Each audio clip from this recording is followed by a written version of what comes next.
Let's take an example of a diode circuit and let's try to figure out how the circuit works. Okay, so in this problem we have been asked to calculate the current through the diode and the voltages across each of the components. Okay, so how are we going to do it?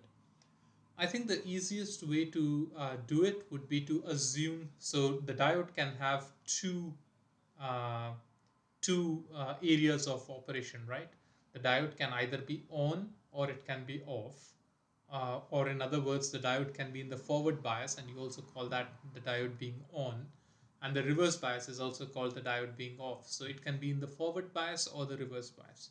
So let's say you don't know and you are not able to figure out what stage this diode is in. So what you can do is you can just assume it to be in one of the cases. Okay, so let's say the diode is in forward bias. Let's assume that. So if it is in forward bias, what does the diode look like? So let's just draw this circuit again. So 10 volts, and then you have a resistor here. And what would the diode look like? The diode just behaves as a short circuit, right? So if this was where the diode was connected, you can, oh, that's supposed to be the ground, okay? And you can just replace the diode with a short circuit in forward bias. Okay, now let's do the same thing. Let's draw the circuit when the diode is in reverse bias. So this is reverse, and so if I draw the circuit, you'll have 10 volts here, and you have a resistor, and the diode just behaves in reverse bias as an open circuit. So we'll just leave it as an open circuit here. Okay, now maybe what we can do is we can give a value to this resistor and call this 10 kilo ohms. Okay, and now let's calculate the current through each of the resistors. So in this circuit, in the forward bias, what's the current that is going to be flowing through here? The current is, this current is going to be what? I, and I is going to be 10 divided by 10 kilo ohms, right? So I is equal to 1 milliampere. And similarly, what will be the current here that will be flowing through? This will be I equal to 0. Okay, and now what you can do is once you do that, you can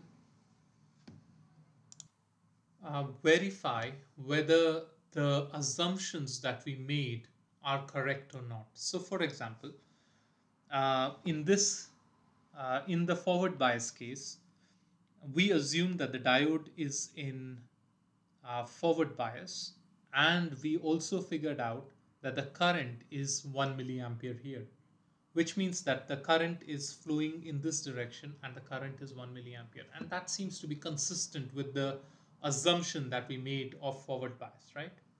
Now take a look at what happens here. In this case, we assumed reverse bias, and we found that I is equal to 0, but what is the voltage at this point? So let's calculate the voltage. So because it's 0, this voltage here, okay, is going to be plus 10 volts. So the voltage across the diode is 10 volts. Now that does not make any sense, right? Because if this diode here is in reverse bias, that means that we should have a reverse voltage across the diode. But we have a forward voltage. If we have a forward voltage, the diode cannot be in reverse bias. And therefore, this does not fit in with our problem. However, let's look at the voltage here. What's the voltage here? So if the current is 1 milliamperes, the voltage that happens here is V equal to 0, which is consistent, which is right at the border between forward and reverse bias, right? And therefore this is all right. So this is the right mode at which the diode is working. And we have already calculated the voltage across the diode and the current, and that's the solution to the problem. So let me kind of just summarize what we have done here. So we said we don't know in which mode the diode here is working. So what we did was we said, okay, let's assume that the diode is forward biased and work out the solution, get the currents and the voltages. Also assume that the diode is reverse and then work out the currents and the voltages. Okay, and when we did that, we saw that this current and this voltage does not match, right? It does not match the reverse bias condition. And therefore we say, okay, the diode cannot be in reverse bias. And then we find that this meets this condition is actually consistent with the forward bias assumption of the diode. And therefore the diode must be operating in forward bias. Now, an easier way of solving the problem would have just been looking at this circuit. You can say that the voltage at this point, right? So the voltage at this point, the diode voltage, cannot be less than zero. It's just the reason why it can't be less than zero is because it's 10 volts here and it's 0 volts here. So this voltage has to be between 10 and 0, somewhere between those voltages, okay? And in that case, this diode was always going to be forward biased, and you could have just done this. But in case you can't see it, you can just do these two modes separately and figure this out.